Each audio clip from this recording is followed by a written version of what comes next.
Je vais saluer la performance des Égyptiens durant ce huitième de finale. Franchement parlant, je suis pour l'Argentine, je ne dis pas non. Mais je ne vais pas manquer de préciser que l'Égypte a donné une prestation hors norme. L'Égypte a fait trembler l'Argentine jusqu'à la 78e minute. L'Égypte a été présent, a répondu présent depuis les premières minutes. Franchement parlant, l'Égypte a montré un très beau visage. Mais sauf que les équipes africaines ont ce problème-là. Gérer les fins du match. Je ne sais pas quand l'Argentine a marqué son premier but. Après le 2-0 le 2-0 de l'Égypte, l'Argentine a marqué son premier but, je pense, à la 78e minute. Est-ce que les Égyptiens ne se sont pas mis à penser au Sénégal-Belgique? Franchement parlant.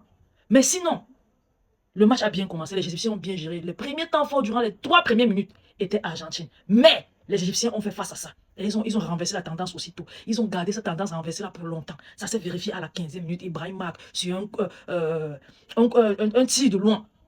Je pense que c'était un coup franc, je ne sais pas si c'était un coup franc, mais de loin il a tiré. Le gars s'est hissé plus haut que tout le monde, il a marqué de la tête. C'est un très beau but. Ils ont célébré, ils n'ont pas baissé les bras, ils ne se sont pas reposés sur ce but-là. Ils ont continué à aller chercher.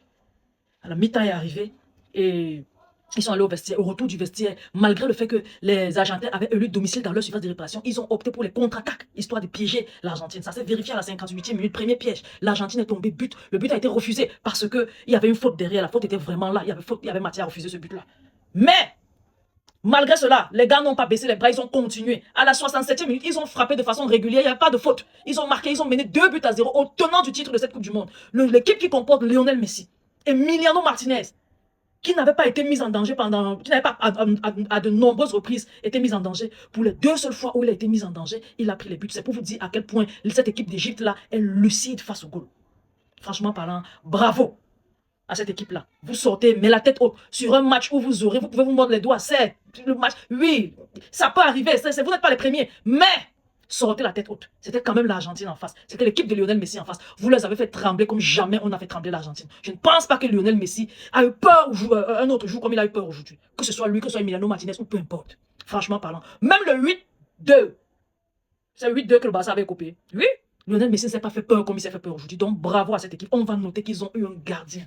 C'est pas possible. On l'appelle comment? Mustapha Chaubert. Fort. Il a arrêté 7 tirs cadrés, dont un pénalty tiré par Lionel Messi, je pense, c'est à la 22e minute. L'Égypte menait 1-0. L'Argentine obtient un pénalty. Messi prend, il pose. Le gars tire. Et Mustapha Chaubert, il arrête carrément. Comme ça ne suffisait pas, il a arrêté environ 2 face à face, encore en première mi-temps. Il a vraiment dégoûté les Argentins. Et dit que durant toute la deuxième mi-temps, durant une grosse partie de la deuxième mi-temps, le match se jouait devant sa surface de réparation. Il était pressé, il y avait la tension physique, la tension mentale. Les Argentins qui étaient là en train de, franchement parlant, rôder autour, comme s'ils voulaient finir avec lui. Le gars a vraiment été présent. Si ce n'était pas le gardien là, c'est qu'il n'y a pas eu de 2-0 pour l'Égypte. C'est que c'est même à 3-1, 4-1. Et l'Argentine continue comme ça. Il a dégoûté Lionel Messi. Il a arrêté de nombreuses frappes de Lionel Messi. La défense égyptienne a été très forte, solide. Jusqu'à ce qu'elle craque à la 78e minute, elle a été extrêmement forte. Chapeau à vous. Franchement, c'était un très bon match côté Égypte, sauf la fin qu'ils ont mal gérée, comme toute équipe africaine en Coupe du Monde. Les fins de match sont toujours comme ça. Mais sinon, bravo malgré la défaite, bravo. Les gars, partagez la vidéo au maximum, laissez vos différents avis en commentaire, surtout abonnez-vous à la page. Je vous aime beaucoup, on se dit à la prochaine. Bye bye.